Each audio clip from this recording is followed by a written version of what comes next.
Hey, this is Debbie Wright with Charles Ruttenberg Realty, coming to you from the Tampa Bay area, serving St. Pete, Clearwater, and Tampa. And I'm here to talk to you today about buying your first home.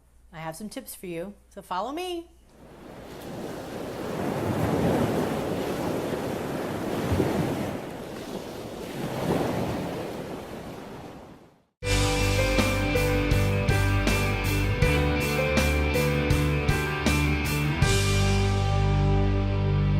Okay, so the first tip I have for you is to prepare. Obviously, buying a house is going to cost money, so you need to prepare now for a down payment and closing costs. And you need to make sure to save some money for reserves, because once you do buy a house, inevitably there's always something you want to do to it. You want to get it in shape, spend a little money here, maybe some furniture, decorate, that sort of thing. So make sure that you start preparing now and you save some money. And it's really important to have some money in the bank, because now on tip number 2, you're going to have to make a decision. Tip number 2, mortgage broker versus banker. Okay, so my tip to you is get a broker. And here's why. Bankers work 9 to 5, Monday through Friday. Real estate transactions occur evenings and weekends. Inevitably, what you want is going to be found on a Saturday morning. And it's in a competitive situation. You may need to adjust your pre-approval letter, and a broker is going to be able to do that for you. They're very Johnny on the spot, whereas a banker isn't. I mean, they're not there after hours. It's really hard to communicate with them outside of 9 to 5, and unfortunately, that's just simply not how things go. So I recommend highly that you get a broker. Now, that brings us to how much home can you afford? That broker is going to be able to identify certain things to you, including what your credit is, your income to debt ratio, and what kind of loans you're going to be able to qualify for.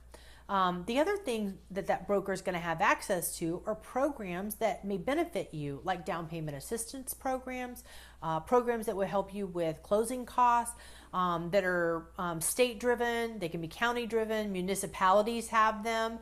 So there's all kinds of programs, and typically they use specific lenders for those programs. So it's important to shop all that around first and go through the pre-approval process. Submit all your documentation so that you can get a pre-approval letter. Go as far as you can. You do want a preliminary examination by an underwriter, because this is going to give you a competitive edge later on. So my tip to you here is to take it as far as you can and get a broker. Okay? All right, on to tip number 3. Choose a realtor wisely. There are a lot of different things you can do. You can go on the internet and find someone. You can use a recommendation from a friend or family member. But the main thing is have a connection with that person. Interview that person. Talk to them about what their experience is, so that you can understand how they're going to help you get to the closing table. And you're also building a team here. You're building a mortgage person and a realtor are going to be on team you, okay? And that team has got to get you to the finish line. And you have to feel comfortable with them, and you have to trust them. So it's super important for you to have a good connection with both of those people, specifically the realtor, because they're going to definitely be an important factor in this process. All right, on to tip number 4, know your market. Now, once you engage with a realtor and a mortgage person, understanding your market is going to be a lot easier, because these folks can talk to you about the experiences that they have had in the market you're in. So for the sake of example, we're going to use that you're a VA buyer and you've been pre-approved for $300,000. Okay, so it's time for you to establish how you're going to be competitive. In this particular market of the Tampa Bay area, anything under $300,000 is considered competitive. We still are in a seller's market. We have moved to more of a balanced market, but under $300,000 is still quite competitive. So you want to make sure that you understand what contingencies are in the contract and consider removing them if you are in a competitive situation. Two contingencies in the contract are inspection and finance. Finance, you could actually remove that contingency for financing if you have gone all the way through to the pre-approval process. Your lender can let you know exactly how far you've gone. Remember, we talked about getting in front of that underwriter so that they can take you through a preliminary approval process. That's why that's important, because now you have an edge over your competitors. You can actually remove that contingency and it'll put you on the top of the list if the seller has multiple offers. The other contingency you could consider removing is the inspection contingency. Now, you don't want to not inspect the property. I'm not saying that. I'm saying you can remove the contingency and that you will sail through to the closing table no matter the condition, whatever is revealed during your inspection. That being said, if you're a VA buyer or an FHA buyer for that matter, you are held to specific guidelines for that property. The property can't have rust, peeling paint. The seller typically will remove flooring and say, hey, I'll give a credit. That can't apply to you. There are other instances, the electrical box needs to be up to date. There can't be a hole in the roof. There's a whole list of things that have to be tidy and neat in order to qualify for these loans. The appraiser / inspector is going to preview that property once you get further along in the transaction, and they're going to submit a report to the lender based on the condition and the value of that property. So it's super important that your realtor understand what type of loan you've been pre-approved for so that they can show you properties that are appropriate for that loan. A VA buyer and an FH buyer should not be looking at fixer-uppers. Unfortunately, those guidelines are strict and you're going to need to have a finished product that you're going to be looking at in terms of inventory. So those are some things that you need to consider, but the tip here is to know your market. Tip number 5, keeping an open mind. Okay, so now you're starting to house hunt. You're going to determine what your wants, your needs, and your have-to-haves are. What are your trade-offs? What are the things that you don't necessarily have to have that you thought you did? Those are all going to be refined as you go through this process. You're going to walk into houses that don't have things checked in your boxes and you're going to fall in love. I know I did. I bought a house and I had a whole list of things it had to have and it didn't have but maybe a few of them. But I ended up loving the home that I chose. And so this process gets refined over the more properties that you see.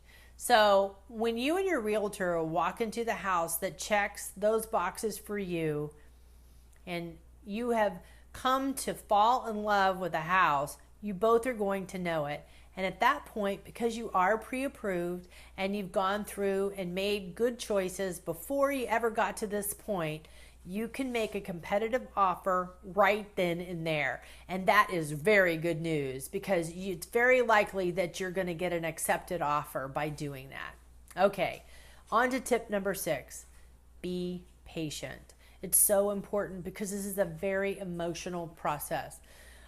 There are bumps in the road that are unavoidable, but having a strong, experienced team is going to help you navigate over those bumps and smooth them out. So make sure you're surrounded by solutions-based people. I know that's important for me. A pet peeve for me are people who don't communicate or respond, especially when we really need an answer now. So I always say we got to take on an extra measure of patience during this process. The underwriter might ask you for some stuff that they need immediately. Make sure you're responsive and that you get it to them quickly. There are other issues that may come up. Just make sure that you are going through this with some strong, experienced people because they're going to help you. Okay, last but not least, tip number 7, guard your money. Okay, what do I mean by that? Well, I'm about to tell you. When you start moving through the process of the transaction, You've made an offer, it was accepted by the seller. You're moving into now making an escrow deposit. You can do that a couple different ways. You can wire funds or you can deliver a check. In times past, I would offer as a courtesy, I would take the escrow check to the title company on behalf of the buyer, or I would get account numbers for them to wire the funds to. Now we have regulation that is a little bit stricter than it used to be, and wire fraud is now escalated. So the brokerages and title companies have decided that it is just better for the buyer or the seller to have direct relationship with whatever title company or lawyer is handling the transaction. You need to verbally communicate with people at that office and get whatever information about accounts that you need to get, or physically go to the office. It's super important for you to do that to eliminate any way that fraud could be committed by someone hacking an email account and getting information about you or your accounts, or the title company's information about their accounts. Title companies typically encrypt all of their messages, so your communication with them needs to strictly be in person or over the phone, not over the email. I say that in regards to the escrow deposit, and also when you wire your funds at the end of the transaction. Super important to make sure that you are connecting with them either in person or on the phone.